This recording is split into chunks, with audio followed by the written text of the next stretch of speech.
बाबा जी प्रणाम। स्वप्न और दृष्टांत में क्या भेद है?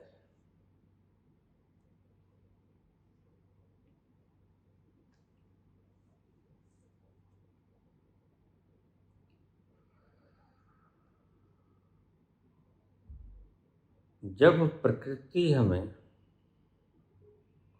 निद्रा में ले जाती है और हम सुषुप्ति के गहन अवस्था में होते हैं, वहां व्यक्ति एक तरफ से संबोधि के करीब होता है। जब तुम गहन सुषुप्ति में पड़े होते हो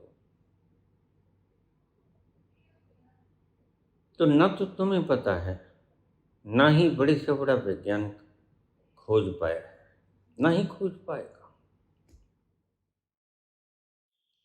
वह कौन सा तल है जहां जाकर तुम थोड़ी देर के लिए खो जाते हो? अगर वह तल ना आए मनुष्य की जिंदगी में तो मनुष्य पागल हो जाएगा।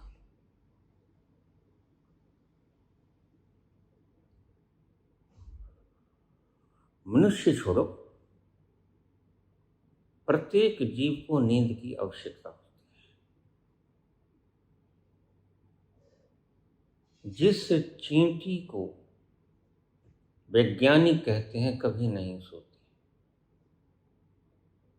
जब तक जीती है तब तक वो जागती है।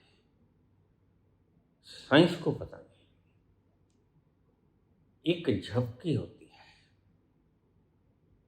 बीच में से वो इतनी गहरी झपकी ले लेती है कि विज्ञान को पता नहीं चलता। बस उस छोटी सी झपकी से ही उसकी नींद पूरी हो जाती है।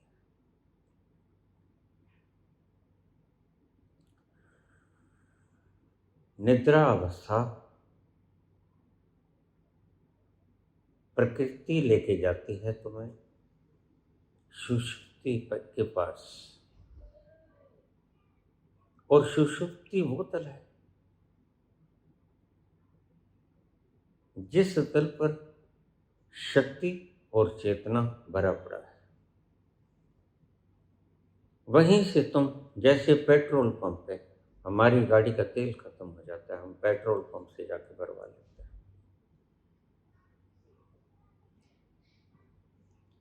ऐसे ही रात को निद्रावस्था में तुम उस तल पर जाकर अपने शरीर और अपने मस्तिष्क को फ्यूल देते हो, भर देते हो, एनर्जेटिक कर देते हो। यही कारण है कि सुबह जब आप उठते हो तो बड़े तरोताजा महसूस करते हो। जरा सोचो, बड़ी मुशक्कत के बाद तुम थोड़ी सी देर के लिए उस तल के पास जा पाए,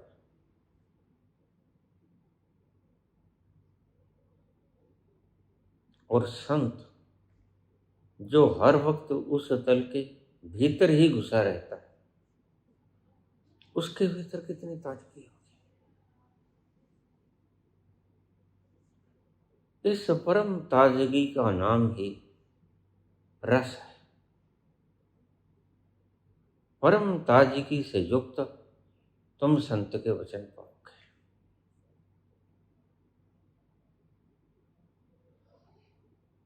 उसमें चेतना और शक्ति का मिला जुला स्वरूप होगा। उसकी आवाज से घुंघरू छनकेंगे, आनंद बरसेगा, झरनों की तरह तुम्हारी प्यास मिटा देगा। जिसकी खुद की प्यास मिट गई वही दूसरे की प्यास बुझा सकता है।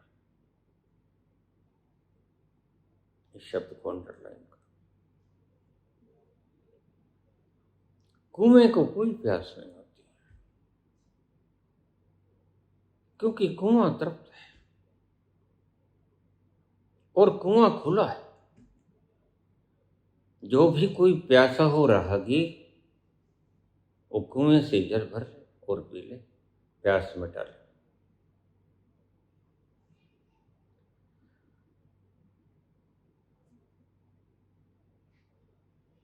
स्वप्न, स्वप्न जब तुम उस सुषुप्ति के तल से फ्यूल भरा के वापस आते हो और वापस चेतन मन की तरफ मुड़ते हो। अब फिर समझा दूं थोड़ा सा। चेतन मन यह हमारी बुद्धि है। उसके भीतर फ्राइड के अनुसार सबकॉन्शियस माइंड, अवचेतन मन। उसके भीतर थोड़ा और गहरा अनकॉन्शियस माइंड, अचेतन मन। उसके भीतर और गहरा कोलेक्टिव अनकॉन्शियस माइंड, सामूहिक अचेतन मन। और उसके बाद वह दरिया, कोलेक्टिव कॉन्शियस माइंड, सामूहिक चेतन मन। तो जब तुम सामूहिक चेतन मन तक पहुंच जाओगे फिर तो तुम प्रबुद्ध हो गए। फिर तुम हर वक्त 24 घंटे उस परम आनंद में रहोगे जिसकी महक कभी खत्म नहीं होती। लेकिन उससे पहले की बात है,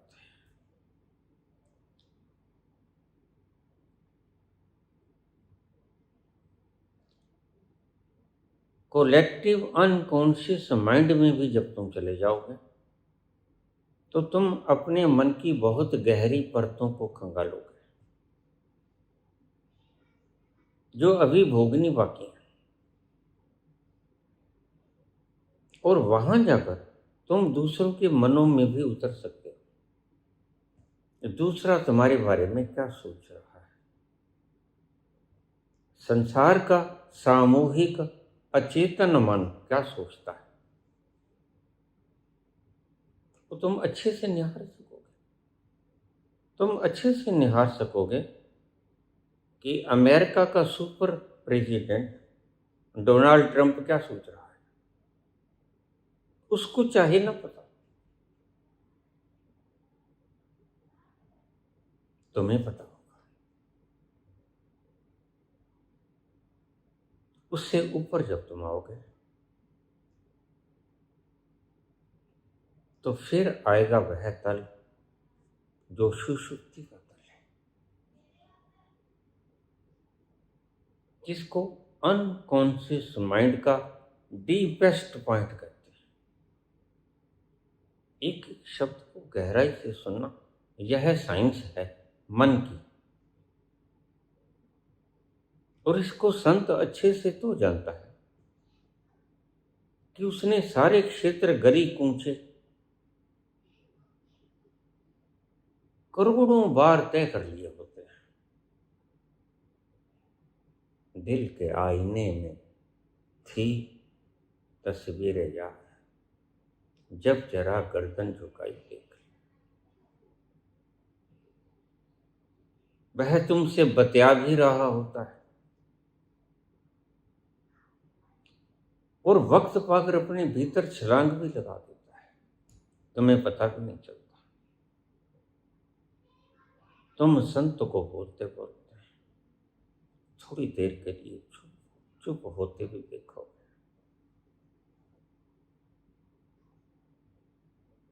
उस चुप्पी के मरहलों में वह अपने अंतस के उस चेतन को छू लेता है जो भरा पड़ा है चेतना से।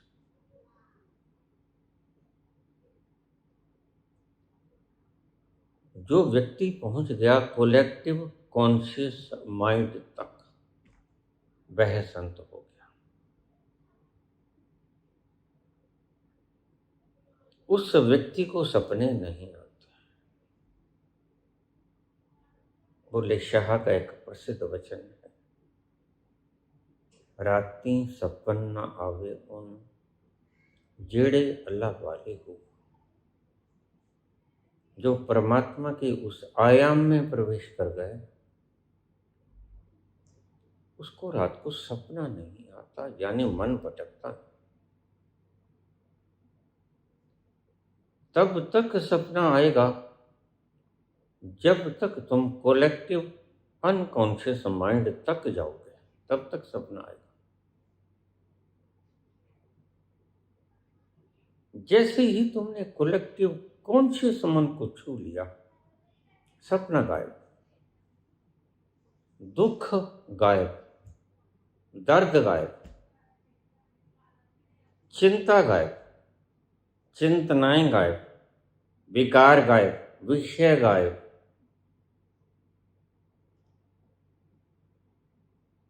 शुद्ध चेतन रह जाता है।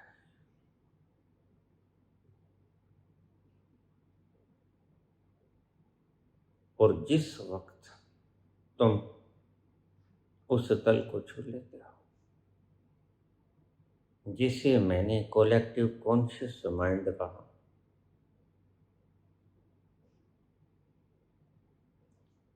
उस व्यक्ति को सपन नहीं आता। यह पहचान और लक्षण है, इसे सर्कल में ले। सपना तब तक ही आएगा जब तक आपके भीतर भटकन है। भीतर की भटकन मन की भटकन होती है,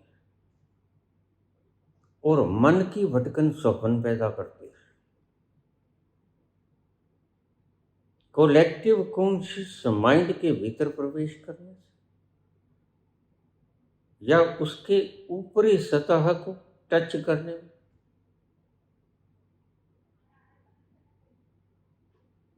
के बाद तुम्हें स्वप्न नहीं आया,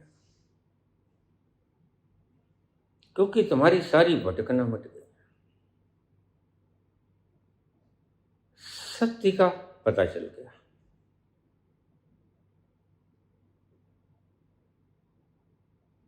मैंने कल ही एक शब्द बोला था, कहे नानक बिन आपा चीने मिटे न भरम की काई, काहे बन खोजन जाए। जब तक तुम अपना आपा नहीं निहार लेते, लाख महाकाल के मंदिरों में माथा टेको, गुरुद्वारा, मस्जिद, बड़ी मसान, गिरजाघर, चर्च, मंदिर, कहीं भी चले जाओ, मन की भटकना है। वो चाहे तीर्थ हो, गंगा सागर हो या काबा हो, सभी भटकन है। मन की भटकन मिटे कि तुम जहां हो वहीं काबा है, वहीं तीर्थ है।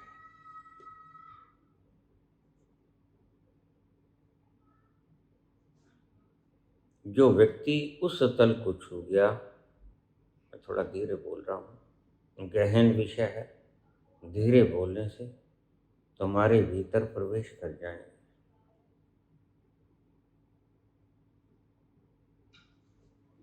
ठहराव से बोला गया शब्द तुम्हारे अंतस के गहरे तलों में उतर जाया करता है।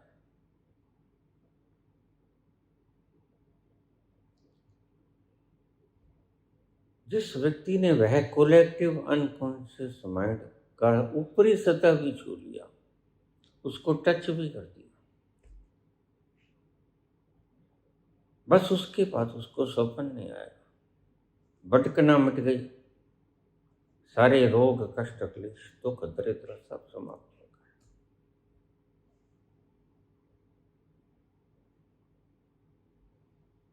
तो दो मार्ग है।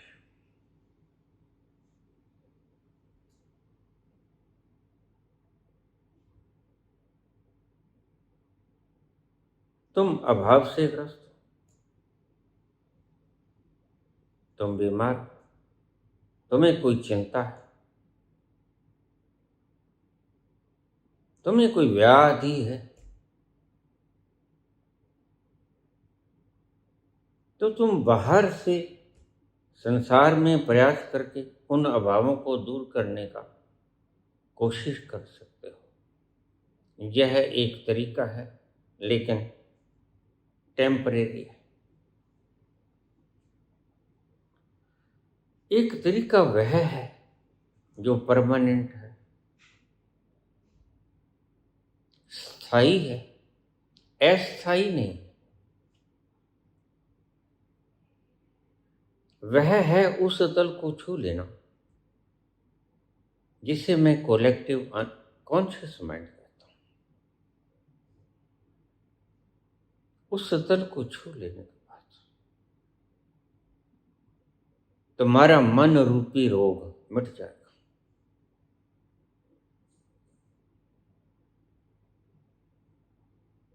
और सारी कल्पना, सारे विकार, सारे विषय,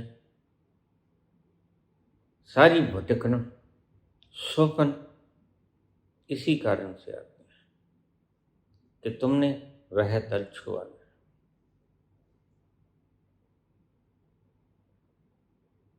मेरी 3 विधियां जो मैंने बताई, क्रिया योग करो, खूब रजा के, दबा के। कोरोना काल में इसी प्राणवायु के कारण लोग मर गए और गंगा में हमने उसकी लाशें देखी। वो ऑक्सीजन की कमी के कारण। परमात्मा ने ऑक्सीजन तुम्हें प्रचुर मात्रा में दी। वातावरण में ऑक्सीजन 21% है, बहुत है। कार्बन डाइऑक्साइड 1% भी नहीं।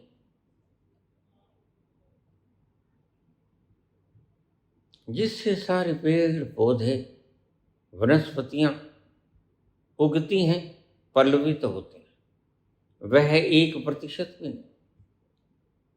ऑक्सीजन प्रचुर मात्रा में उस सर्जनहारे ने आपको प्रदान किया, लेकिन फिर भी कमी हो गई।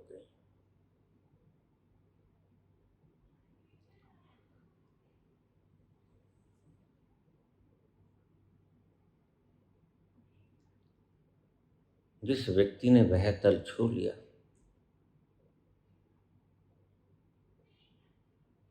उसको सपना नहीं आएगा। तो सपना किसे आता है? जिसने वह तल छुआ ना। तुम रात को सोते हो, तुम्हारी नींद में और बच्चे की नींद में बड़ा फर्क है।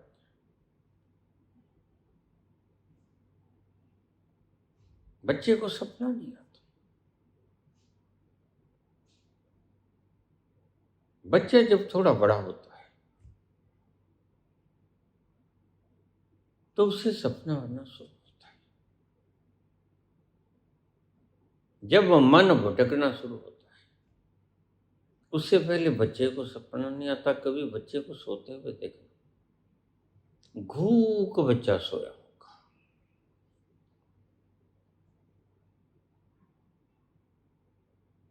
बच्चा हर वक्त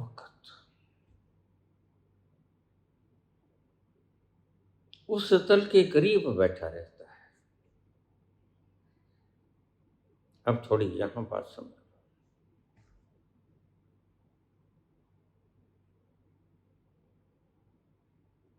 2 तरीकों से उस तल पर पहुंचा जा सकता है। ईसा ने कहा, only they will enter in my God's kingdom who will be innocent just like a child। यह उसी कोलेक्टिव कॉन्शियसनेस की बात कर रहे हैं जहां बच्चा रो जाता है लेकिन प्रबुद्ध क्यों नहीं होता।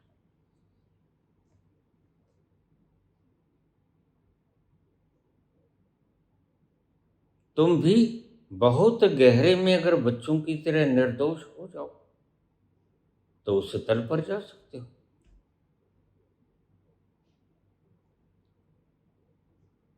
लेकिन प्रबुद्ध नहीं होगे।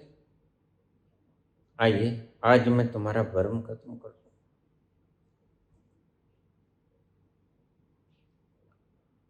जो वहां सोया सोया जाएगा, जैसे तुम किसी बाग बगीचे के पास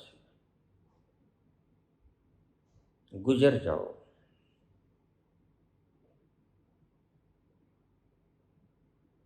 तुम्हारे पास सब इंद्रियां हैं, तुम ठंडी हवाओं को पूछो,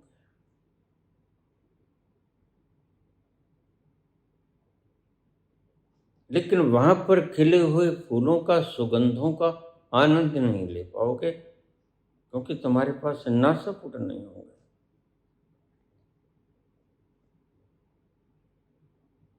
प्रत्येक चीज को अनुभव करने के लिए विशेष प्रकार की इंद्रिय या इंद्रियातीत यंत्र की व्यवस्था होती है। जैसे स्पर्श करने के लिए चमड़ी, सुनने के लिए कान, देखने के लिए आंख, स्वाद जीवा और सुगंध दुर्गंध नाक। यह यंत्र हैं आभास करने के।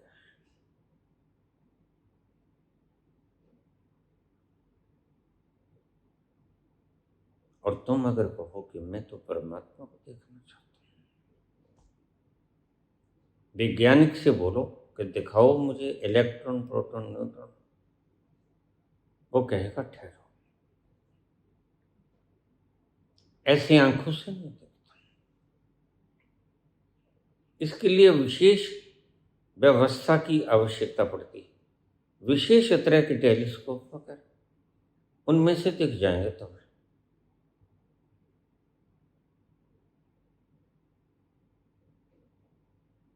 परमात्मा को देखने के लिए चरम चक्षु नहीं देख पाएंगे।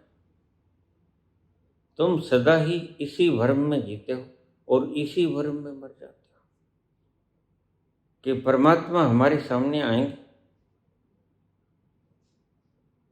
उनके 4 हाथ होंगे, 1000 हाथ होंगे, वो पंचमुखी होंगे, वो 2 मुखी होंगे। इन्हीं भ्रांत धारणाओं में तुम जीते हो और मर जाते हो।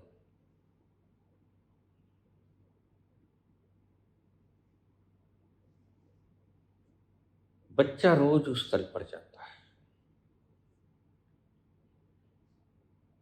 तुम भी इनोसेंट होकर उस तल पर जा सकते हो। बच्चा सोया सोया जाता है, मूर्छित अवस्था। तुम भी मूर्छित अवस्था में जाओगे तो तुम प्रबुद्ध नहीं होगे। फिर हम क्या करें?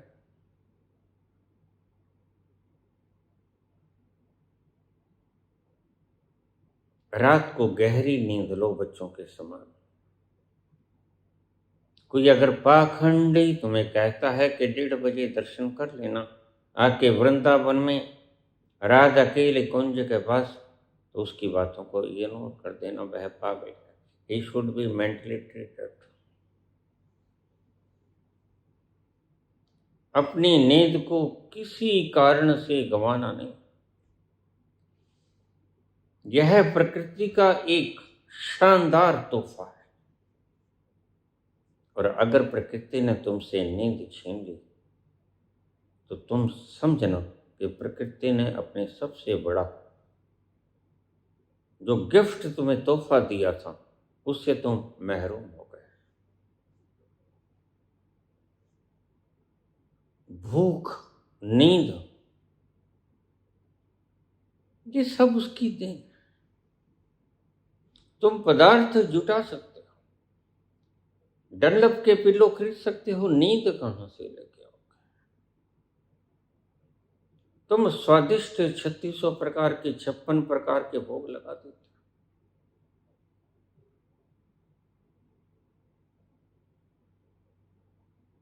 लोग श्याम बाबा को 56 प्रकार का भोग लगाते हैं, सारी रात जागते हैं। क्या ये समझदार लोग हैं? अगर पागलों का देश कोई देखना हो तो भारत आ जाओ, इससे बड़ा पागल देश कोई है? महामूढ़ों का देश।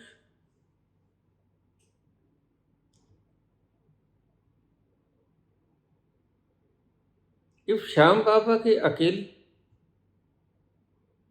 गर्दन है, उसी की पूजा कर रहे हैं। और कब के मर गए? त्रेता युग में मर गए, पूजा आज तक हो रही है, कहानियां बनाई गई हैं। श्याम बाबा को कृष्ण भगवान ने यह वरदान दिया था कि कलयुग में तुम्हारी पूजा जो करेगा वो धन धान्य से संपूर्ण हो जाएगा, सभी व्याधियों से मुक्त हो जाएगा। यह पंडितों का छलावा है, यही तो छलावा है। अज्ञात के प्रति कुछ ऐसा शब्द बोल देना जो तुम्हें तो पता नहीं। हमारे एक टीचर थे,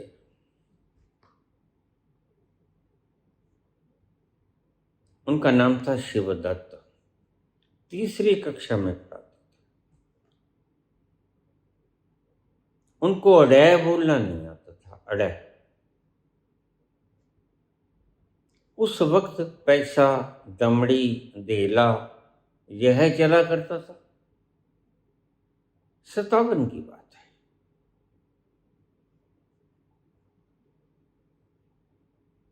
अट्ठावन की होगी, 57। तो वह हमें पढ़ाता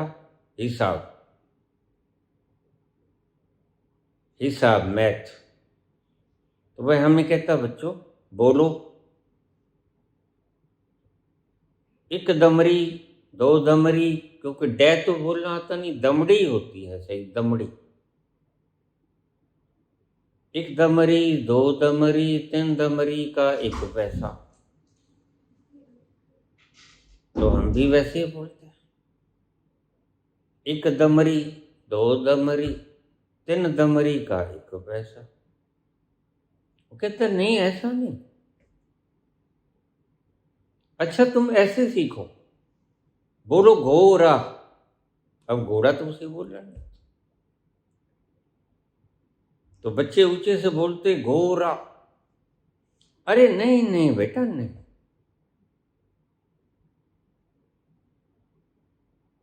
तुम बोलो घोड़ा। अब डेथ उसे बोल रहा है। समस्या तो यही है, तुम्हारी भी समस्या यही। तुम इनोसेंट तो हो सकते हो, बच्चों की तरह नींद तो ले सकते हो, लेकिन सोए सोए, बेहोश बेहोश, मूर्छित मूर्छित। तो बोलो घोड़ा घोड़ा। तो बच्चे भी कहते घोड़ा, पूरा जोर लगा। वह खींच जाता बेचारा, बोलना खुद ही नहीं आता। कहता देखो बच्चों, ध्यान से सुनो, मैं तो बोलूंगा घोड़ा, लेकिन तुमने कहना है घोड़ा। बच्चे कहते घोड़ा। अब क्या करें, जब समझाने वाला ही बेचारा कोशिश तो बहुत करता है। ऐसा ही रामकृष्ण परमहंस के पास वोकैबुलरी नहीं थी, ज्ञान था, उस तल को छू लिया था, लेकिन बोलने वाला कोई, परिभाषा देने वाला कोई। उस अनुभव को शब्दों में ढाल लेना,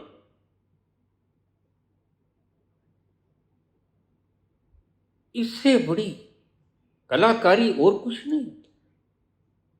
धन्य है वो लोग जो उस तल के पाए हुए अनुभव को शब्दों में डाल के तुम तक प्रेषित कर देते हैं। इसलिए बाबा ने कहा उठो, तुम उठो। मैंने कहा बाबा क्या है? बोलो। अरे बाबा अभी 35 वर्ष हुए और पी लेंगे। किसी और की ड्यूटी लगा दूं? बाबा बोले नहीं और कोई है। मैंने कहा श्री श्री बैठा है। बाबा कहते सब आफंड है। बस उस दिन से मेरी धारणा टूट गई। तो इसका मतलब ये लोग झूठ बोल रहे हैं, ये पाप कमा रहे हैं, ये कहर कमा रहे हैं। और पता उस दिन चला जिस दिन बाबा का दिया हुआ क्रिया योग मैंने ओपनली कह दिया दिस इज फॉर ह्यूमैनिटी। और पता चला कि सुदर्शन क्रिया और शांभवी क्रिया को बताने वाले लोग पैसा उगराते हैं। तो सारी बात समझ में आ गई।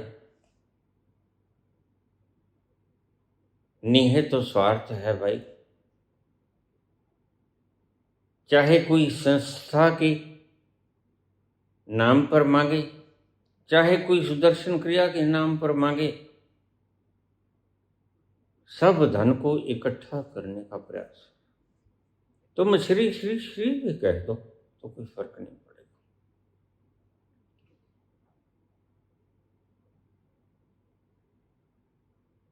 जो उस तल पर मूर्छित मूर्छित गया बच्चों की तरह, वह फ्रेश तो बहुत उठेगा।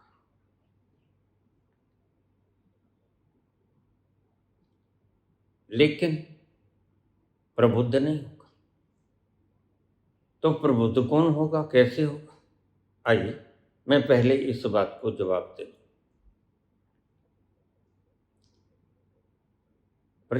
प्रश्न श्रेयांश ने पूछा है, झारखंड से।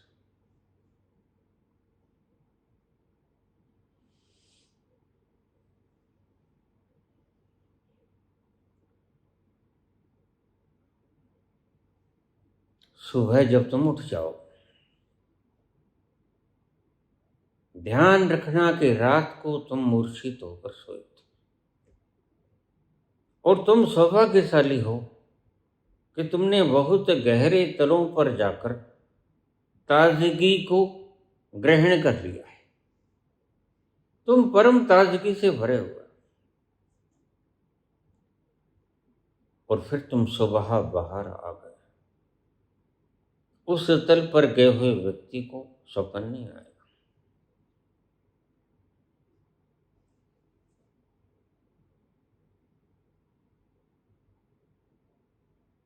बच्चे को सपना नहीं आता, संत को सपना नहीं आता।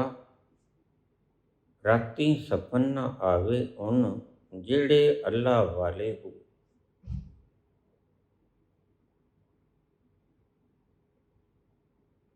तो फिर तुम सुबह आओगे, प्रबुद्ध तो नहीं होगे, यद्यपि तुमने वो तल छू लिया। लेकिन बिल्कुल ऐसा है जैसे तुम्हारे पास नासापुटे ना हो और तुम किसी बगीचे के पास से गुजर जाओ। तुम्हारे पास आंखें ना हो और तुम सुंदर दृश्यों के भीतर से पहाड़ी स्थानों में गुजर जाओ। तुम देख न पाओगे प्रकृति की खूबसूरती को।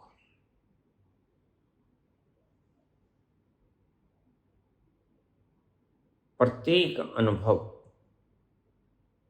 उसी इंद्रिय से या इंद्रियातीत माध्यम से हुआ करते हैं। इन शब्दों को आप सर्कल दे। परमात्मा इस अर्थ में देखा जाता है, उसको देखने के लिए परमात्मा ने, विधाता ने, सृजनहार ने तीसरा नेत्र बनाया है। तीसरा नेत्र जब खुलेगा तो तुम परमात्मा का अनुभव करना शुरू कर दोगे। वह अनुभव में आता है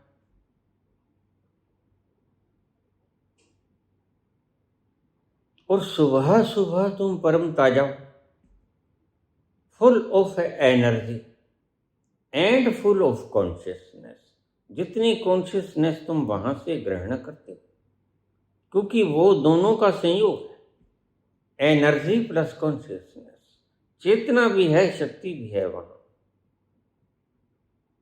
उसको सारे को सारी रात तुम वहां उसके पास बैठे रहे, परम ताजगी से भरपूर होकर सुबह तुम आए, तुमने वो सारे तल फिर से लांघे और तुम चेतन में आ गए। तुम्हें कोई सपना नहीं आएगा।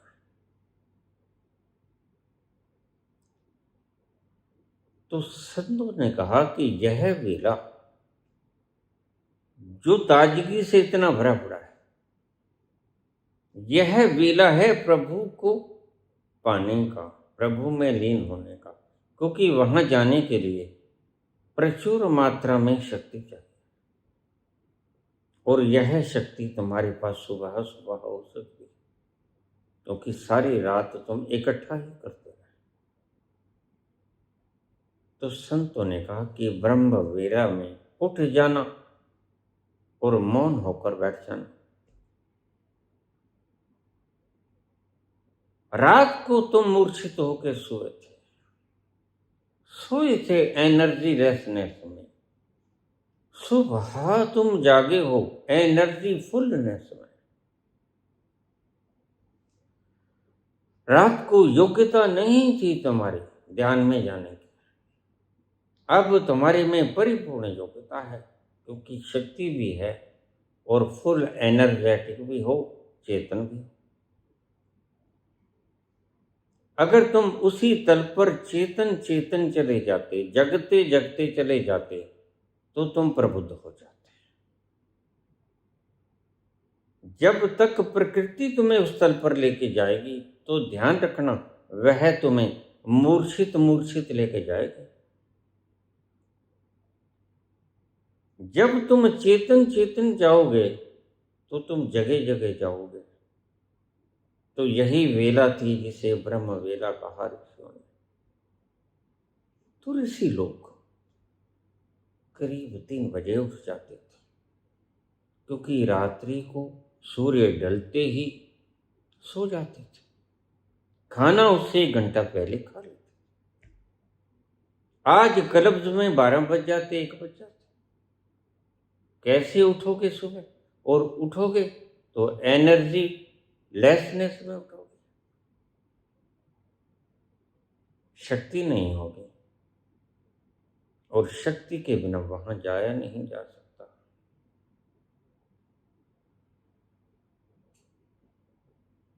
यही वेला था जिसे ब्रह्म वेला का नाम दिया गया, और उसका कारण था तुम फुल ऑफ एनर्जी हो, तुम फुल ऑफ कॉन्शियसनेस हो, पूरी चेतना के साथ बैठ के आए हो, सारी रात शांत हो, आनंदित हो। यही वेला है अपने भीतर में उतर जाना, जागते जागते। इसलिए इसको ब्रह्म वेला कहा।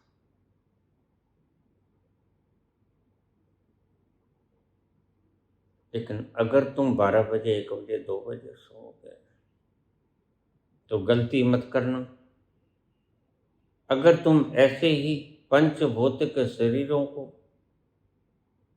1:30 बजे रात्रि को जाकर वृंदावन के राधा केले कुंज में पंचभौतिक शरीरों के दर्शन करते रहे और शक्ति को खोते रहे, तो तुम कभी भी उस स्थान पे पहुंच नहीं सकते, क्योंकि वह स्थान प्रचुर मात्रा में शक्ति मांगता है और प्रचुर मात्रा में चेतना मांगता है।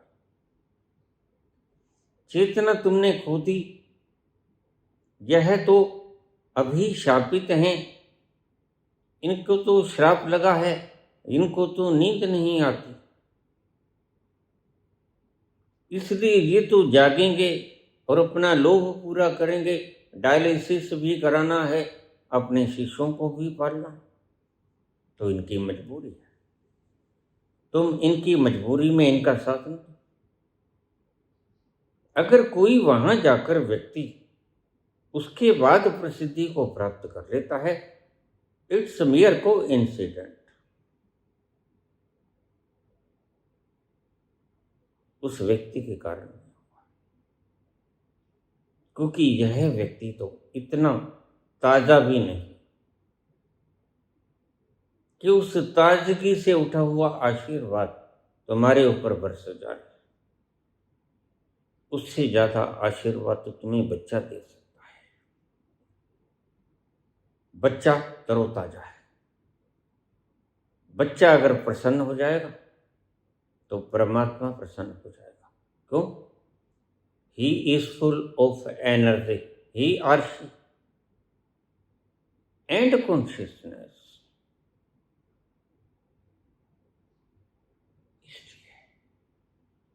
बच्चे मन के सच्चे,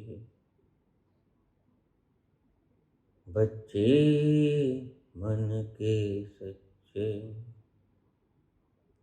सारे जग के आंख के तारे, ये वो नन्हे फूल हैं जो भगवान को लगते प्यारे। बच्चे मन के सच्चे, सारी दुनिया की आंख के तारे, ये वो नन्हे फूल हैं जो भगवान को लगते प्यारे। बच्चे मन के सच्चे। इससे ज्यादा तो बच्चे का आशीर्वाद ले लेना। बच्चा किलकारियां मरता है, तुम्हें नहीं पता, वह प्रसन्न होता है, वह तुम्हें आशीष दे रहा है। बोल नहीं सकता, प्रकट नहीं कर सकता आशीर्वाद को, लेकिन उसकी किलकारियां आनंद से भरी होती है, आशीर्वाद से भरी होती है। इसलिए किसी के कहने से बच्चा पैदा न करें। और अगर बच्चों को पैदा करो तो बच्चों का अभिशाप मत ले लेना, क्योंकि बच्चों को पैदा करने का जिम्मा और सारा शरीर और सारी जिम्मेदारी तुम्हारी है।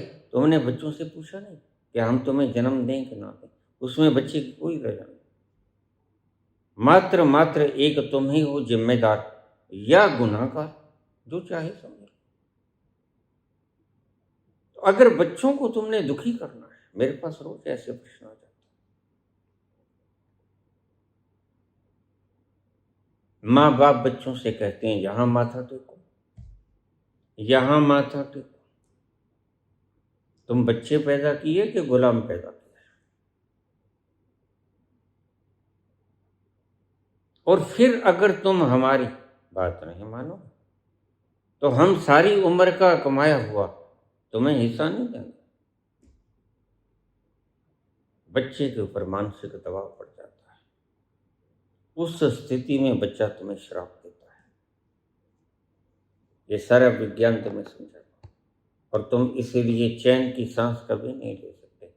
और जो भाई का एक बच्चा दूसरे बच्चे का भाग खा लेगा, पिता के दिल को जीतकर या दांत दिखा के या सेवा का नाटक रच के, तो वह सुख नहीं पाएगा। सुख पाएगा मात्र वही व्यक्ति जो ईमानदारी से माँ बाप के कर्तव्यों का निर्वहन करता है। कर्तव्य होते हैं बच्चे के, बिला शक, लेकिन जो तुम्हारे पंडितों ने कर्तव्य बताए, देव ऋण, पितृ ऋण, यह सब बकवास है। कोई पितृ ऋण नहीं होता। वो चले गए। जो पितर का ऋण तुम कहते हो वो तुम्हारे बच्चों के रूप में आज विद्यमान है तुम्हारे ही घरों में। मेरे पिताजी जब अंतिम प्रयाण किए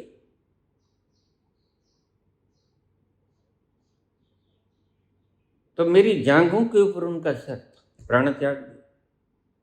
मैं ही था घर में या मेरी माता थी। बड़ा भाई रजिस्ट्री करवाने के लिए गया था अदालत।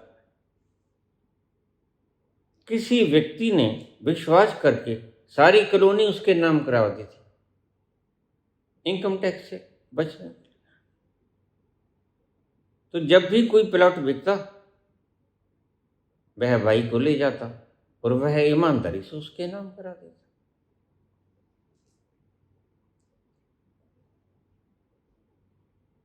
उस दिन वह कुदरती चला गया। उसने बताया नहीं कि पिताजी की तबीयत खराब। बाद में ज्यादा बिगड़ गई तबीयत। सांझ हुई थी, सूरज अभी ढला नहीं।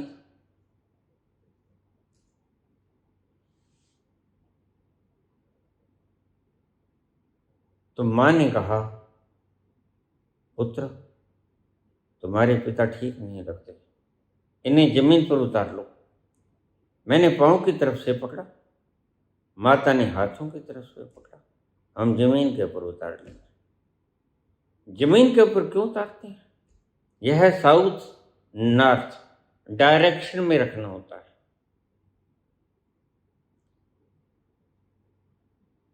सिर हो साउथ की तरफ, पांव हो नॉर्थ की तरफ।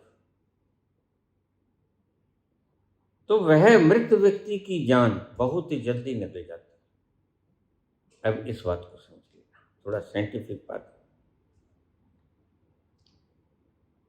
बहुत से प्रश्न भी आए हैं। पुराने लोग मृत शैया पर पड़े हुए व्यक्ति को अंत वेला देखकर जमीन पर क्यों उतार लेते थे? क्योंकि जमीन एक बहुत बड़ा चुंबक है और तुम जिस चारपाई पे पड़े होते हो लकड़ी की, उसके पाए और लकड़ी इंसुलेटेड है।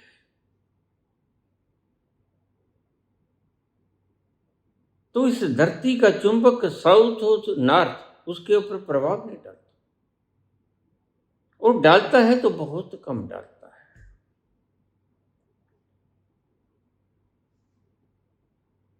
आज तो तुम्हें एक बात बताऊं छोटी सी। पुरातन जमाने में जो चार पहियां होती थी वह थोड़ी सी खाली छोड़ दी जाती थी और उस खाली जगह में हम दोन डालते थे, दोन कसने के लिए। वह क्यों डालते थे? बाकी सारी बुनी होती थी। जहां सोना है, जहां पैर रहना है, वहां हम रस्सा डाल देते थे। क्यों डालते थे? क्योंकि वह जगह खुली रहे और धरती का खिंचाव पांव पे पड़ता है।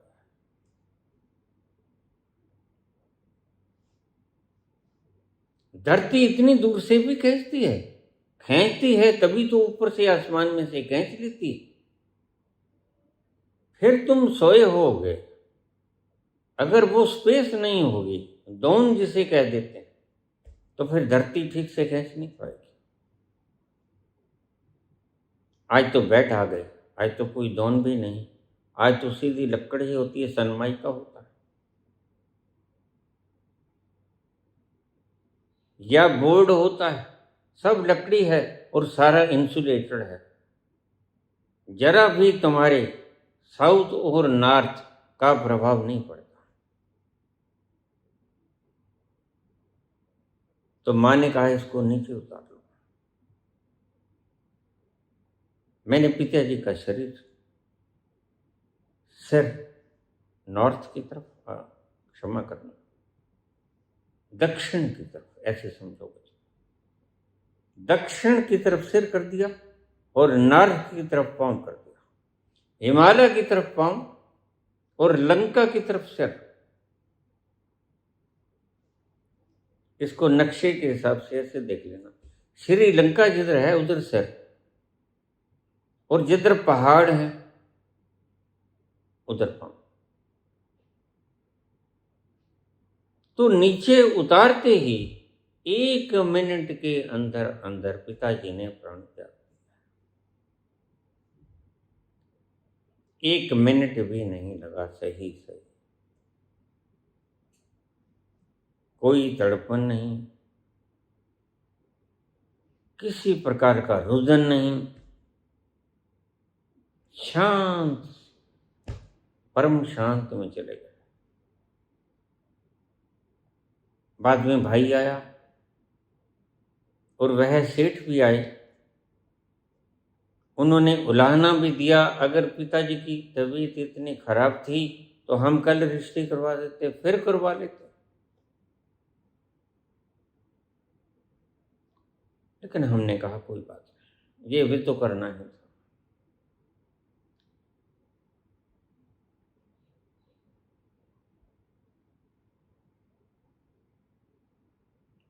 बच्चा बच्चा शुद्ध मन का होता है। और बच्चे के समान क्यों कहा ईसा मसीह? क्योंकि तुम कम से कम full of energy and full of consciousness हो जाओ। इतनी गहरी नींद तो सो ना, बाकी तो बाद में निपटी जाएगी। तुम फाउंडेशन तो स्ट्रॉन्ग करो ना। अगर बचपन आए बिना सीधा बुढ़ापा आ जाए तो तुम कभी नहीं पहुंच सकोगे, क्योंकि बचपन ही वो चीज है जो तुम्हें उस परम एनर्जी से युक्त करके प्रॉस्पर करती है।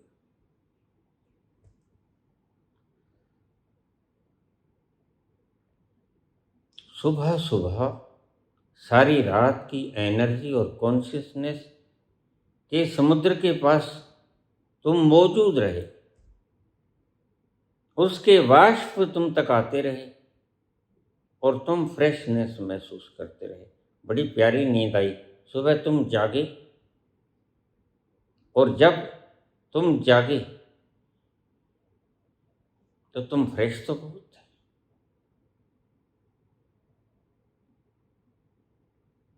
लेकिन तुम प्रबुद्ध नहीं हुए। इसे कहते हैं सोए सोए उस तत्व के पास जाना, जिसे मैं कोलेक्टिव कॉन्शियसनेस कहता हूं। ठीक से समझ लेना एक एक शब्द को, यह है प्रैक्टिकल है सारा। अब कल ही एक पुत्र का मेरे पास कमेंट आया, बाबा आप ये राजनीति की बात जो करने लगे हो, हमारे भीतर थोड़े से बीज छूट जाते हैं, पहले की तरह प्रवचन कर दिया करो, बड़े अच्छे लगते हैं।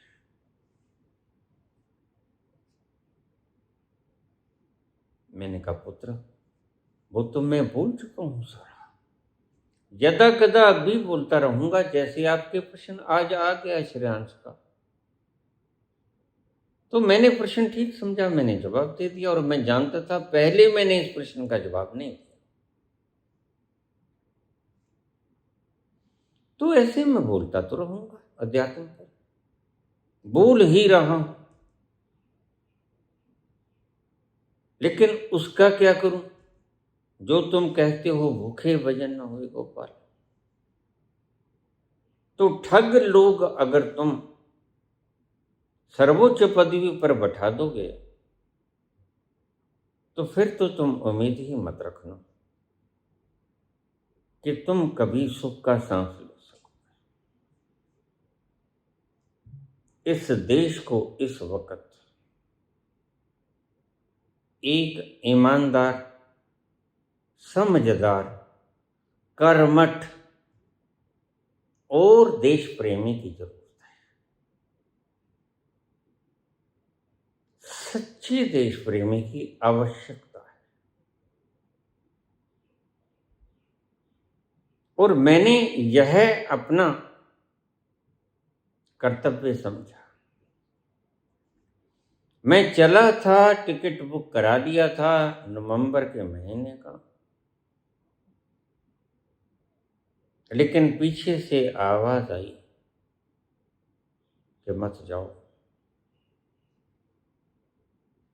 अभी तुम्हारी इंद्रियां सब काम करती हैं, अभी हमें तुम्हारी बहुत जरूरत है। एक मुकाम और हासिल करा दो हमें, और वो है फाउंडेशन ऑफ एनलाइटनमेंट। एनलाइटनमेंट तो हमारा चीफ गोल है ही, अल्टीमेट गोल। वो तो गोल है, वो तो इमारत जब सजेगी बंगला बनेगा, लेकिन अभी तो फाउंडेशन बड़ी वीक है। गरीबी के मारे 5 किलो अनाज में काम चला रहे हैं और मन दुकड़ दुकड़ करता है। अगर सरकार ने 5 किलो अनाज बंद कर दिया तो तब मुझे बताओ मैं क्या करूं?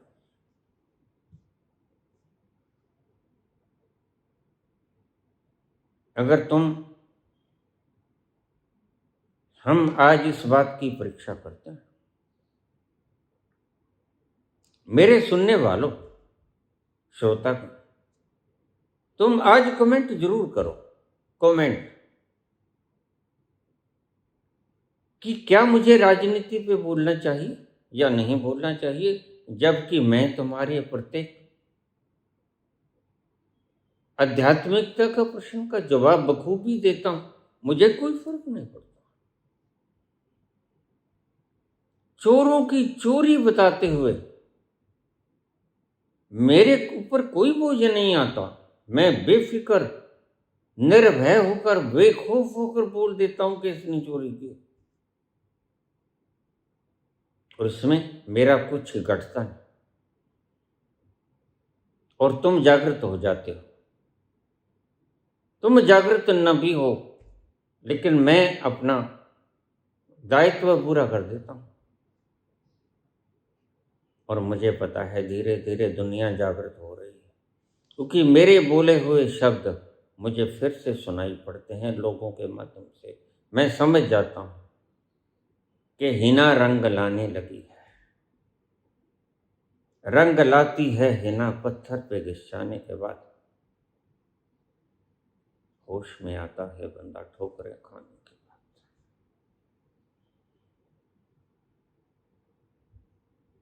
लोग मुझे कहते हैं हम विश्वास कैसे करें? मैं कहता हूं मेरे लक्षण से, इससे ज्यादा मेरे पास कोई प्रमाण नहीं। मैं तुम्हें हृदय चीर के नहीं बता सकता, और तुम देख भी ना पाओगे। लोग कहते हैं जो आप कहते हो ये पूरा पक्का हो जाएगा, इसका प्रमाण? मैंने कहा कोई प्रमाण नहीं। क्या तुमने मोदी जी से प्रमाण मांगा था? 2 करोड़ रोजगार देने की गारंटी कौन लेता है? क्या वो लोग लेते हैं जो ईमानदार हैं? लाल कृष्ण आडवाणी ईमानदार है, मैं जानता हूं, और झूठ है। मुरली मनोहर जोशी ईमानदार है, उनमें कम से कम आत्मशीष। ऐसे लोग भी चाहिए हमें।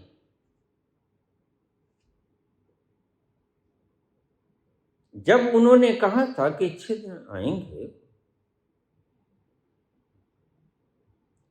तुम्हारे टैक्स से वसूली गई रकम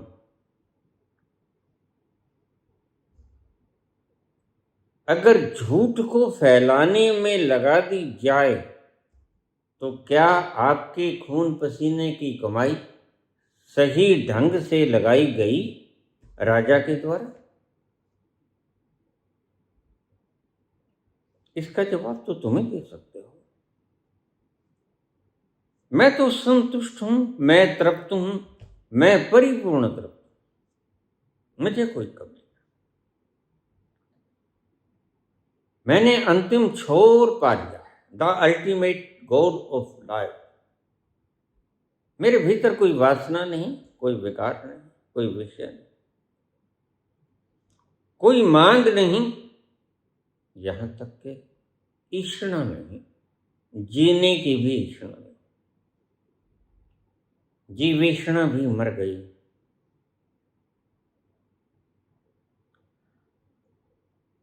मैं तुम्हें कोई प्रमाण नहीं दे सकता, और जो तुम्हें प्रमाण देने में जुट जाएगा वह किसी न किसी कोने में बेईमान होगा। बस मेरे जीवन को, मेरे जीवन जीने के ढंग को, जो निरंतर सहजता से चल रहा है 14 वर्षों से, उसको देखकर अगर तुम समझ जाओ तो गनीमत है, अन्यथा मेरे पास कोई एक्स्ट्रा प्रमाण नहीं। न मैं तुम्हें कोई जिम्मेदारी दूंगा, तुम्हें मुझ पर विश्वास करना होगा, जैसे मैंने परमात्मा पर विश्वास किया। कराया तो उसने, इंसिडेंट ट्रेन की उसने गटवाई, बीज तो उसने बो दिया, आग तो उसने लगा दी, लेकिन बुझानी तो मुझे ही पड़ी।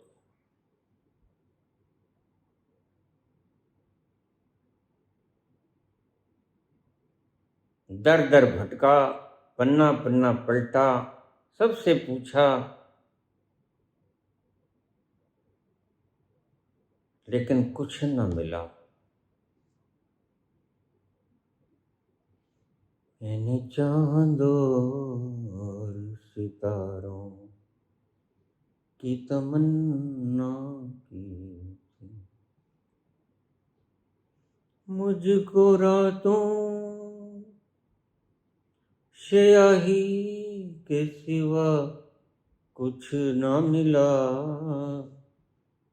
मैंने चांद और सितारों की तमन्ना की थी। कभी कहीं गया, कभी कहीं गया, आग लगा दी थी उसने, और आग भी उसने मेरे कर्मों के कारण ही लगाई। निष्काम भाव से किया गया कर्म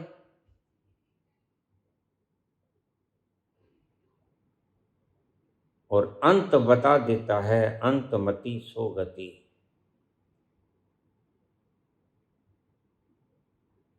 कि गांधी ने आजादी के बाद, बैरिस्टर था लंदन के श्रेष्ठ कॉलेज में, यूनिवर्सिटी में। जवाहरलाल भी थे, पटेल भी थे, ये सारे वकील थे, अनपढ़ कोई नहीं था इनमें।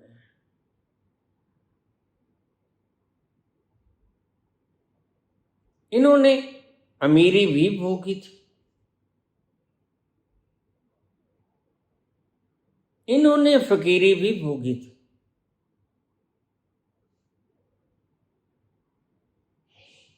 तो क्या गांधी गरीब थे? वो पेंट कोट टाई लगा के प्राइम मिनिस्टर के ओहदे पर बैठ नहीं सकते थे? बिल्कुल बैठ सकते थे। और ये अपने भीतर की बात है कि सावरकर का आखिर में एक दूत आया था।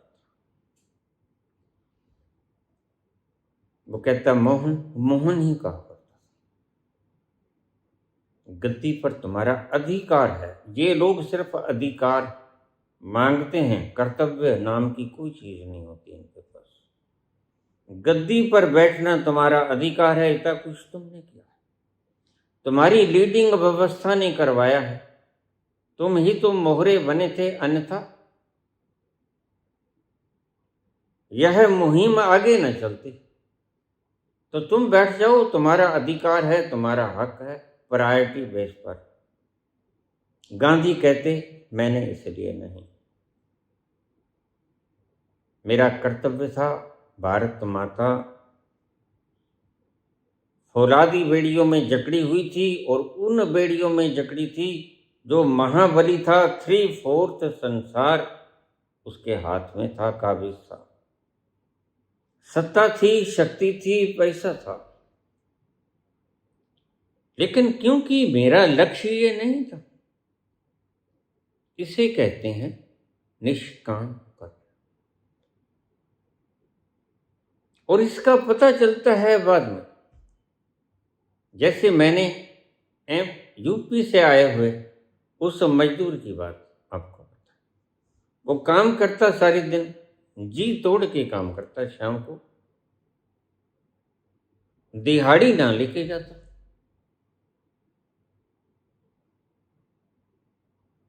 यह निष्काम कर्म होता है। अगर मालिक खुद बुला के कहेगा कि ले जाओ, तो मालिक के घर देर है अंधेर में, यहीं से बना है।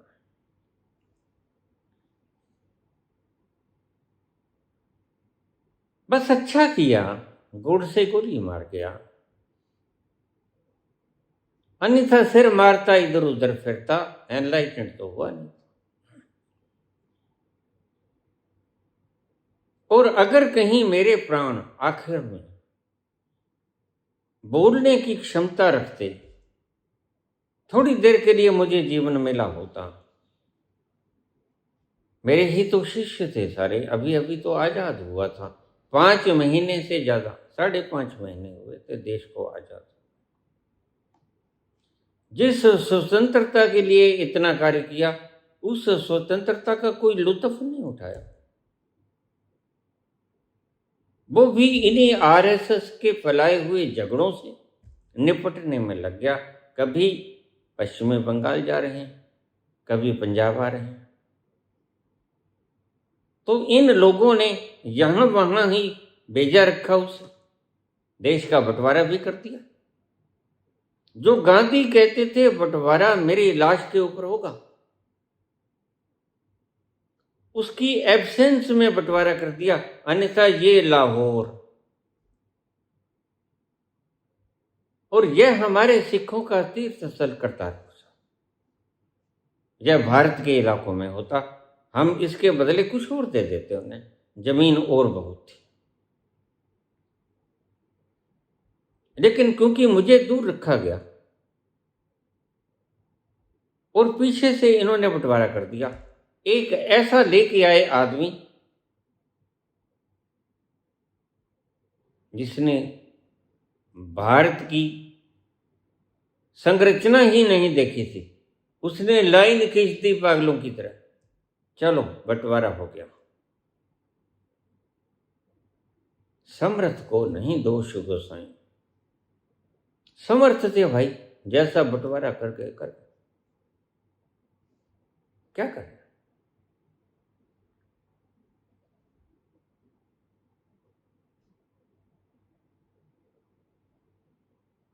अगर मूर्छित वहां से तुम जाकर लौट आओगे सुबह,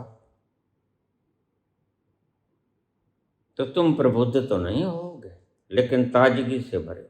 याद रखो, अब तुम्हारे पास अपने भीतर जागृत जाने का, पुनः उसी तल पर जाने का जहां से आए हो, शक्ति भी है, ताजगी भी है, चेतना भी है, मन भी प्रसन्न है। उस रस के करीब बैठ के आए हो, माना के पिया नहीं।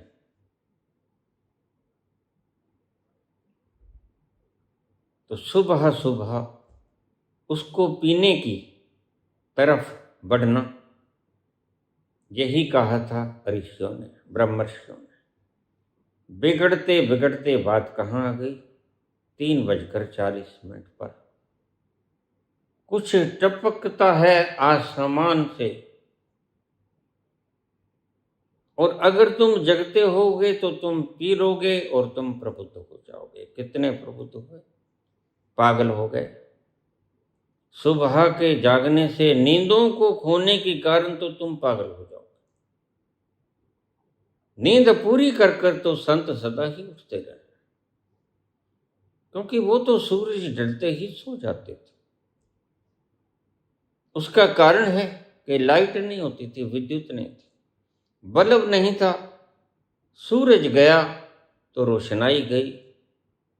खाना पहले खा लिया और फिर 7 होते ही सो गए। सुबह 3 बजे तक 8 घंटे हो जाएंगे, 7 बजे अगर सो गए और 8 घंटे की नींद अपर्याप्त होती है। 8.5 घंटे, 3:40।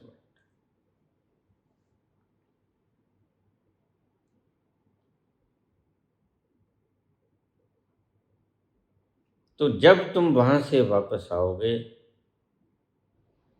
तो ना बच्चे को स्वप्न आएगा, ना संत को स्वप्न आएगा।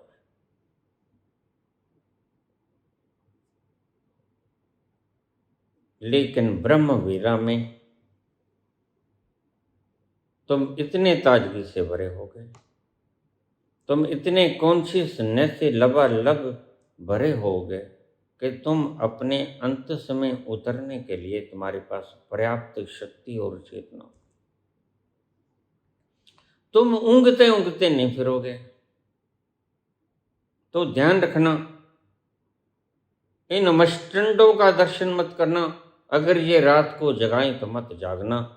किसी पहाड़ा वाली, किसी शेरा वाली माता के कारण रात्रों को मत जागना, काली मत करना।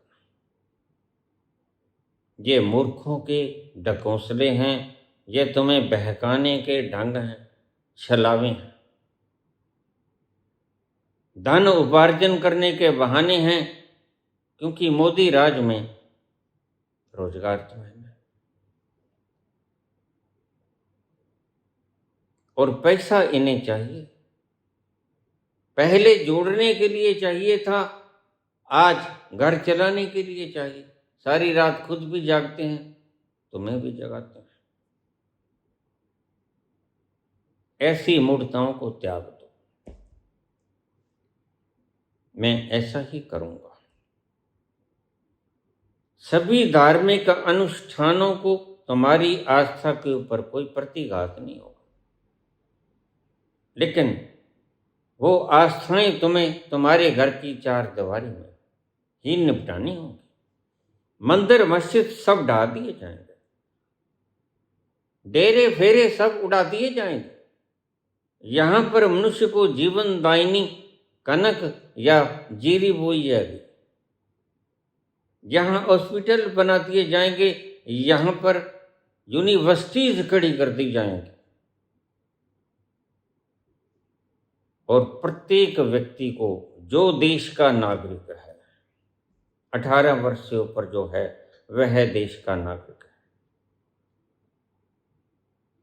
उसको क्वालिफिकेशन के हिसाब से, मैंने बहुत बार आपको बताया, जो अनपढ़ होगा 30,000 रुपये महीना उसके अकाउंट में चला जाएगा।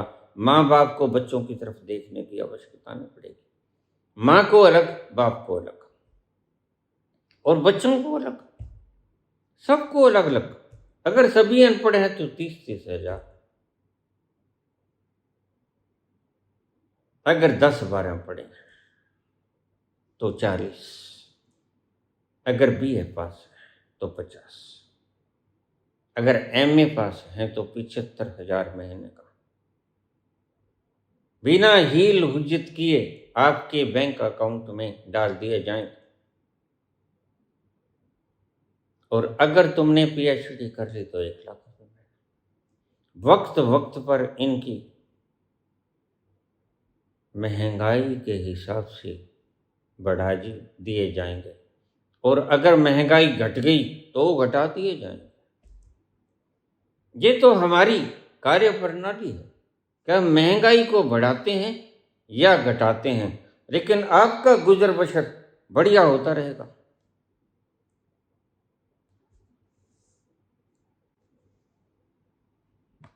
जरा सोचो, अगर भीख मांगने वाला व्यक्ति जो आज रेड़े पर, जिसके पांव नहीं, जिसके आंख नहीं, जो अपाहिज है, जो अपंग है, वो सरकार से ग्रांट मांगता है, ग्रांट मांगने की आवश्यकता है।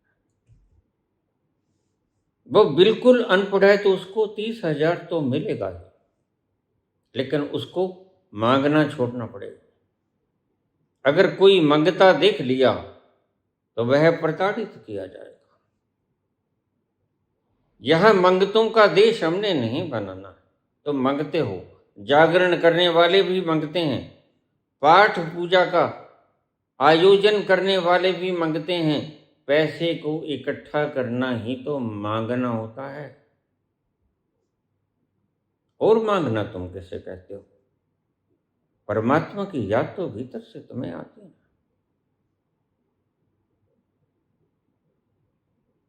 ये तो सब व्यापार है, धंधे।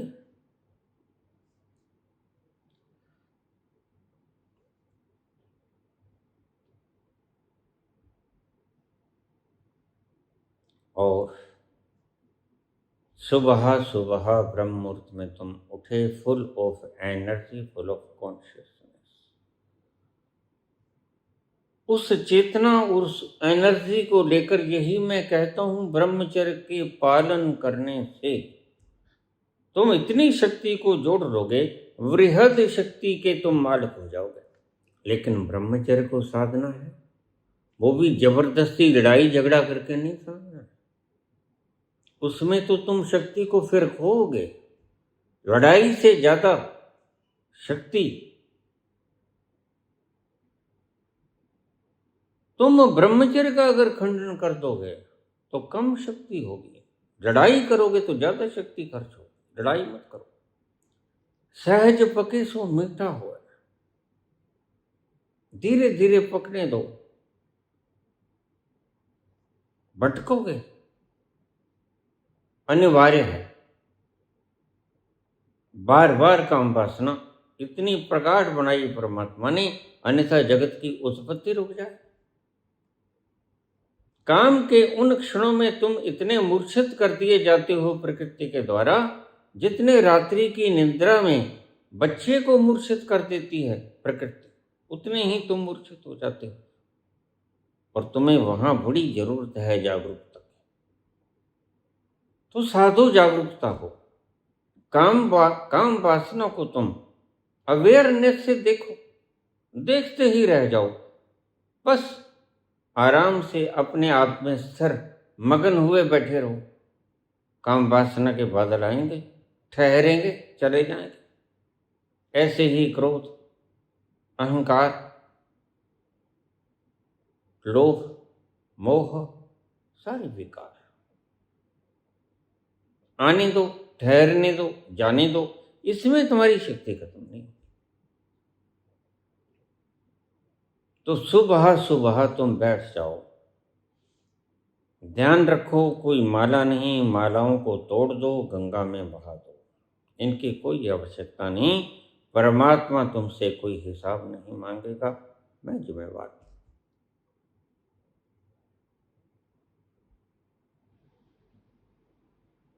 ये तो तुम्हारे बनाए हुए पंडितों के ठगियां हैं, तुम्हें भटकाते हैं। आराम से बैठ जाओ, शक्ति से भरे हो, मौन हो जाओ, कुछ न बोलो। सुबह का वेला है, अभी शोर शुरू हुआ नहीं। अभी भीनी भीनी सुगंधित हवा चल रही। किसी बाग बगीचे में बैठ सकते हो, घर की छत के ऊपर बैठ सकते हो, एकांत कमरे में बैठ सकते हो। द्वार दरवाजे खोलो ताकि ताजी हवा आती रहे।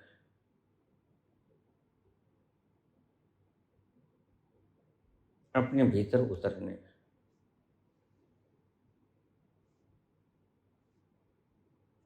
का ढंग अपनाओ। वो ढंग क्या है? Nothing to do.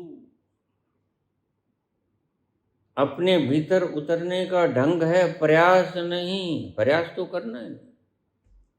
अपने भीतर उतरने का ढंग, nothing to do. Relax, totally, complete. तुम्हारा रोमा रोमा न्यूरॉन्स का और टिश्यूज का पूरा रिलैक्स हो जाए।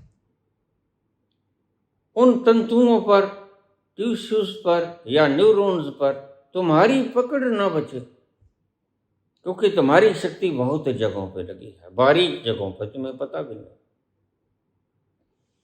तो तुम्हारे रिलैक्स होते ही, छोड़ते ही, वो सारी शक्ति तुम में फिर आ जाएगी, जमा हो जाएगी, और उस वृहद शक्ति को साथ लेकर जब तुम नथिंग टू डू में आराम से बैठ जाओगे, तो तुम धीरे धीरे अपने ही भीतर खिसकना शुरू हो जाओगे। इसमें परमात्मा तुम्हारी इमदाद करता है, क्योंकि वह बहुत बड़ा चुंबक है। धरती तो बहुत छोटा चुंबक है। इस सारी सृजना का निर्माण करने वाला वृहद परमात्मा बहुत बड़ा चुंबक है, ह्यूज मैग्नेट, और उसका फील्ड बड़ा विशाल है। जैसे ही तुम उसके दायरे में आ गए, वह तुम्हें अपनी तरफ खींच लेगा धीरे धीरे। जब तुम दीक्षा लेने आते हो, तो अक्सर लोग, मैंने कल भी बताया था, मूलाधार चक्र पे, मैं उनको अंगूठे से विशुद्धि चक्र के पास खींच देता हूं। जो एक बार विशुद्धि में आ गया, फिर उसको परमात्मा खींचना शुरू हो जाता है। लेकिन बेफिक्र मत होना, अगर तुमने कुकर्म करने शुरू कर दिया, अगर तुमने गंदमंद खाना शुरू कर दिया, आहार व्यवहार तुम्हारा गलत हुआ, युक्त न हुआ, अयुक्त हुआ, तो फिर तुम उस जिस तल पर मैं लेकर गया था विशुद्धि चक्र के पास, उससे नीचे आ जाओ। मेरे द्वारा अंगूठा लगाने के बाद तुम विशुद्धि चक्र पे आने के बाद सहजता से नीचे नहीं आ सकोगे। बहुत ज्यादा कुताही करोगे, फिर ही तुम नीचे आओगे, अन्यथा नहीं आओगे। क्योंकि मैंने ऐसा फिक्सो लगा दिया तुम्हारे कि तुम उससे नीचे मुश्किल जा पाओगे। अगर तुमने बहुत बड़ा पाप कर दिया तो ही तुम, इसलिए मैं राजनीतिक लोगों को दीक्षा ही नहीं देता, मुझे पता है। आज तक एक भी व्यक्ति जो राजनीतिक है, उसको मैंने दीक्षा देने से स्पष्ट इनकार कर दिया कि नहीं, मैं आपको दीक्षा नहीं। मेरी दीक्षा आपके लिए प्रभावी ढंग से काम नहीं करेगी। आपने पाप करने हैं, आपने हुकूमत करनी है, जबकि मेरे पास आने वाला व्यक्ति तो हुक्म को मानने वाला होना चाहिए। हुक्म को मानने वाले, परमात्मा के हुक्म को मानने वाले मेरे पास आ जाए, और हुकूमत करने की चाहत रखने वाले मुझसे दूर रहें। बिल्कुल साफ अंदाज में तो बोल रहा हूं, और तुम्हारी ही भाषा में बोल रहा हूं। अगर तुम्हें आनंद का रस चाहिए, तो तुम्हें हुक्म में रहना पड़ेगा। अगर तुम अपने मन के मुताबिक चलना चाहते हो, मेरा ऐसे हो जाए, मेरा ऐसे हो जाए, मेरा ऐसे हो जाए, फिर तुम हुक्म में नहीं चले। और देखिए, परमात्मा अगर तुम्हें कोई दुख भुगताता है, तो वह तुम्हारे ही कर्मों का फल तुम्हें देता है, तुम भुगत लो। क्या हर्ज है, मुक्त हो जाओगे। कर्ज है, वो कर्ज को चुकाकर तुम ऋण मुक्त हो जाओगे। इसलिए मैं पितृ ऋण से ज्यादा कर्म ऋण समझता हूं। पितृ ऋण नामक चीज मेरे पास, मेरी किताब में नहीं। पितृ ऋण को मत चुकाना, क्योंकि पितृ तो तुम्हारे ही आसपास, तुम्हारे घरों में बैठे। मेरा भाई आज मेरे पुत्र के रूप में घर बैठा, मेरा पिता आज मेरे पोते के रूप में घर बैठा, घूम फिर के फिर यहीं आ जाते हैं। तो पितृ ऋण कुछ नहीं होता, बस उनकी सेवा बंदगी कर लो, पितृ ऋण चूक गया। वो जो चले गए उनको खीर खिलाने की चेष्टा मत करना, वो तो तुम्हारे मोटे पेट वाले खा जाए। और इन्होंने ही तो व्यवस्था बनाई थी और फिर इनकी चालाकी काम कर गई। इनकी बनाई गई राजनीतिक विसात काम कर गई। तो सुबह सुबह ब्रह्म बेला में परिपूर्ण शक्ति के साथ तुम ध्यान के उन तलों में चले जाना जहां जाकर तुम प्रबुद्धता के उस तल के भीतर आसीन हो जाओगे, जिसे कृष्ण भगवान स्थिति प्रज्ञता कहते हैं। अब मूल प्रश्न आ जाओ। स्वप्न स्वप्न आता है जो व्यक्ति भटकता है, जिसका मन अभी मरा नहीं। वह तो सारी सारी रात भटकता रहता है, कुछ देर के लिए ही नींद ले पाता है, बाकी भटकन ही भटकन है।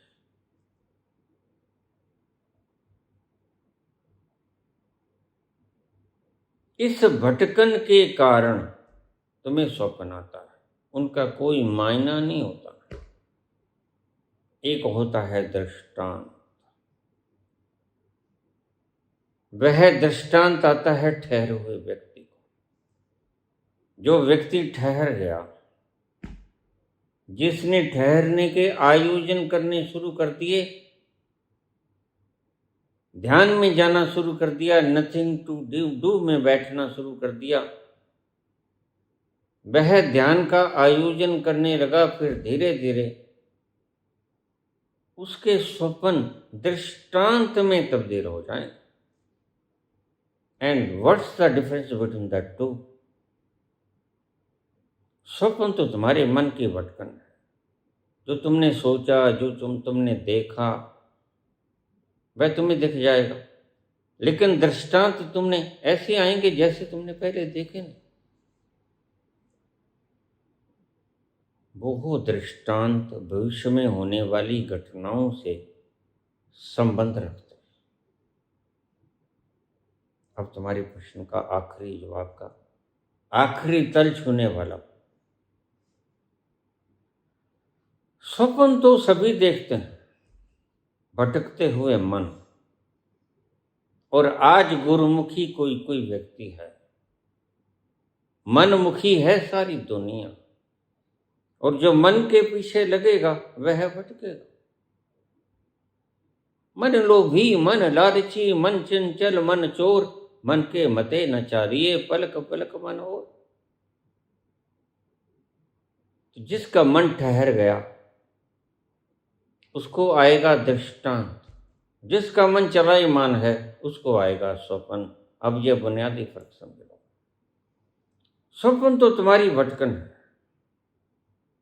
लेकिन दृष्टांत बड़ा कीमती है। और दृष्टांत आता है ठहरे हुए मन अभी पूर्ण रूप से खोया नहीं, तो दृष्टांत आएगा। जागृत व्यक्ति को भी कभी कभी दृष्टांत आया करते हैं। वो तीसरे नेत्र का रिफ्लेक्शन होता है। उस पर फिर कभी तुम पूछो, मैं बात करूंगा। वो प्रसंग बड़ा लंबा है। अभी आज की वीडियो भी बहुत लंबी हो गई, 1.5 घंटे की हो गई।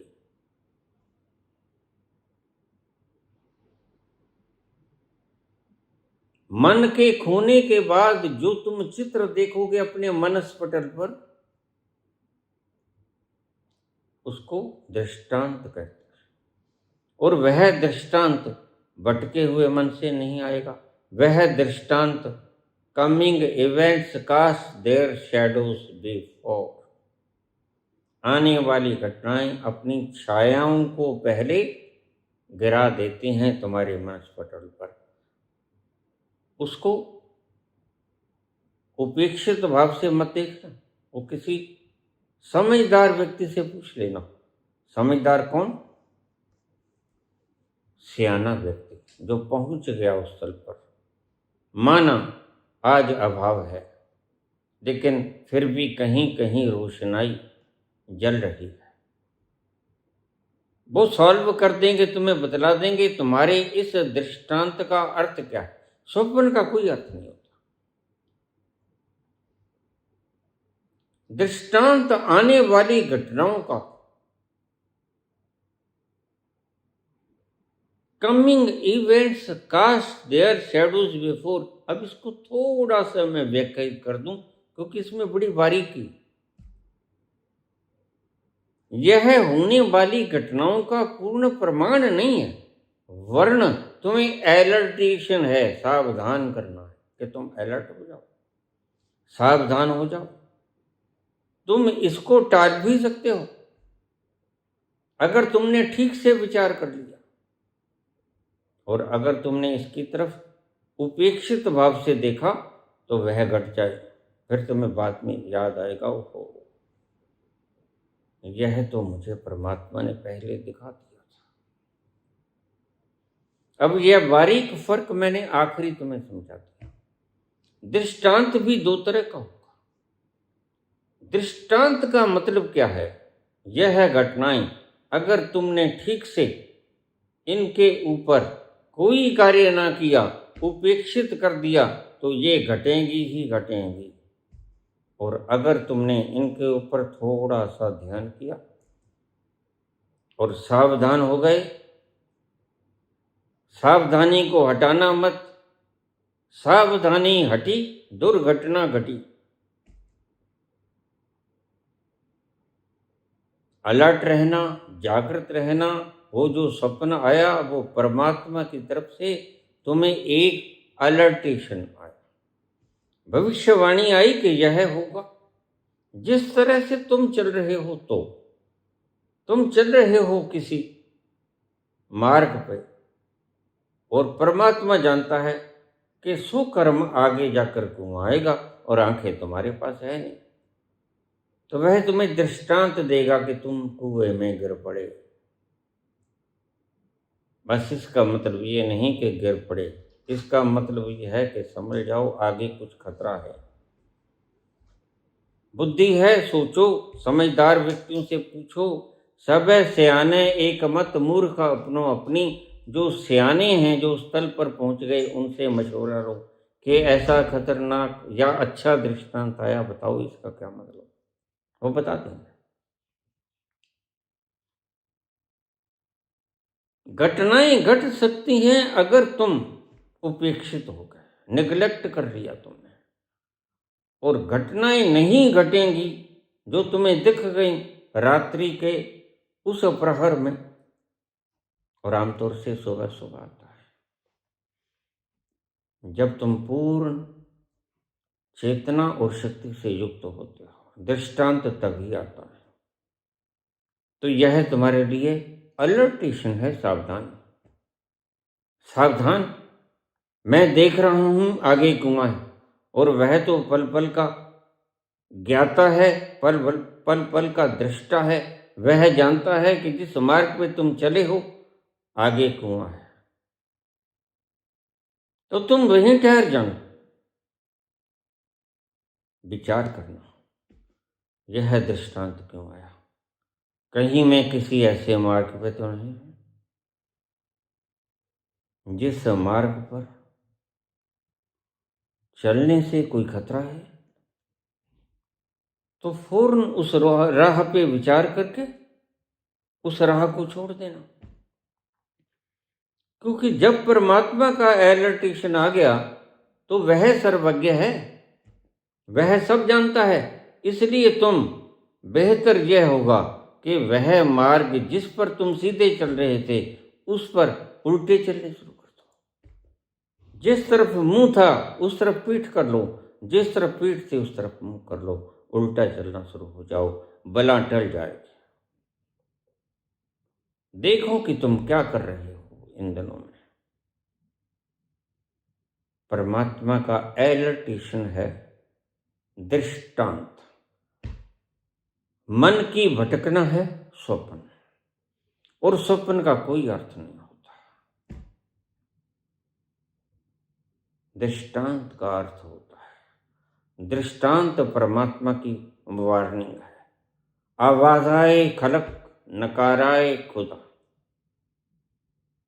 वह तुम्हारा खलक तुम्हें आवाज देता है, परमात्मा का नगाड़ा बजता है, सावधान खतरा है। You are in danger. तो वहां क्या करो? रास्ता पलटो। जिस रास्ते चल रहे हो उस रास्ते को छोड़ दो, खतरा टल जाएगा। सीधा सीधा तुम्हें बतला रहा हूं। तो मैंने तुम्हें सारे ढंगों से, सभी डायमेंशन से तुम्हारे प्रश्न का जवाब दे दिया। अगर फिर भी तुम्हें कोई शंका रह गई हो तो तुम पूछ सकते हो पुत्र, तुम आमंत्रित हो।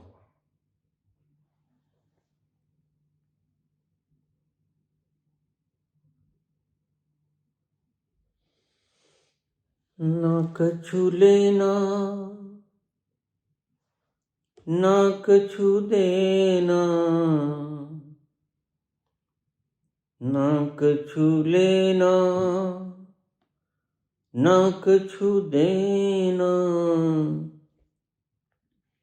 कभी राम गुण कबीरी में मन लागो मेरो राम। फकीरी में फकीरी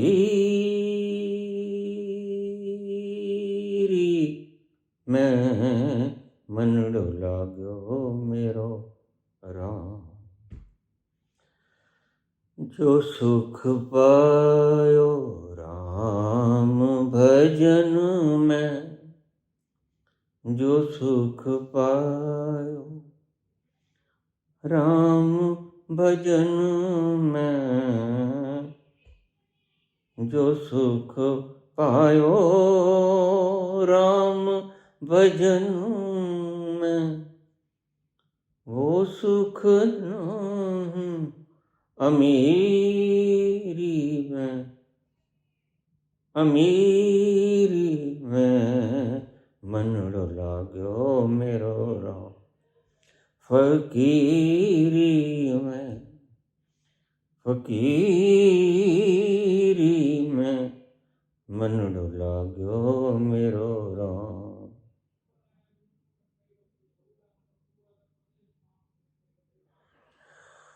धन्यवाद।